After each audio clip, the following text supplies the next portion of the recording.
கந்த சஷ்டியினுடைய 6வது நாளில் நம்ம இருக்கிறோம். இன்றைக்கி வேலுக்கு 6 அபிஷேகம் பண்ணலான்னு சொல்லிட்டு முடிவு பண்ணியிருக்கேன். டெய்லியுமே ஒவ்வொரு நாளும் ஒவ்வொரு அபிஷேகம் வந்து கூட்டிகிட்டு தான் போயிட்டுருக்கேன். முதல் அபிஷேகமாக பால் எடுத்திருக்கேன்.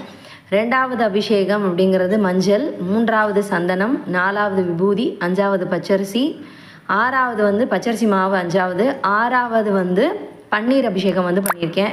இன்றைக்கி முருகப்பெருமானுக்கு சூரசம்ஹாரம் இருக்கிறதுனால சூரசம்ஹாரம் முடித்து முருகப்பெருமானுக்கோ இல்லை வேலுக்கோ அபிஷேகம் பண்ணுற பழக்கம் இருக்குது அப்படின்னா நீங்கள் அபிஷேகம் பண்ணிக்கலாம். அந்த அபிஷேகம் வந்து தயிரில் பண்ணினீங்க அப்படின்னா முருகப்பெருமான் வந்து குளிர்ச்சி அடைவார்னு சொல்லுவாங்க, கோபம் தனியும்னு சொல்லுவாங்க. இன்றைக்கி கண்டிப்பான முறையில் தயிர் சாதம் வந்து பண்ணி வைக்கணும். முருகப்பெருமானுடைய அருள் அப்படின்றது நம்ம கண்டிப்பாக கிடைக்கும். சூரசம்ஹாரம் முடிஞ்சு முருகப்பெருமான்கிட்ட நம்ம வேண்டிக்கும் போது நம்மளுடைய பிரார்த்தனை வந்து கண்டிப்பாக நிறைவேறும் அப்படின்னு சொல்லப்படுது. வீடியோ பிடிச்சா லைக் பண்ணுங்கள், உங்களுக்கு கண்டிப்பாக பிடிக்கும்னு நினைக்கிறேன். சப்ஸ்கிரைப் பண்ணிக்கோங்க, பக்கத்தில் இருக்க பெல் ஐக்கானை கிளிக் பண்ணிக்கோங்க. இன்றைக்கி நல்ல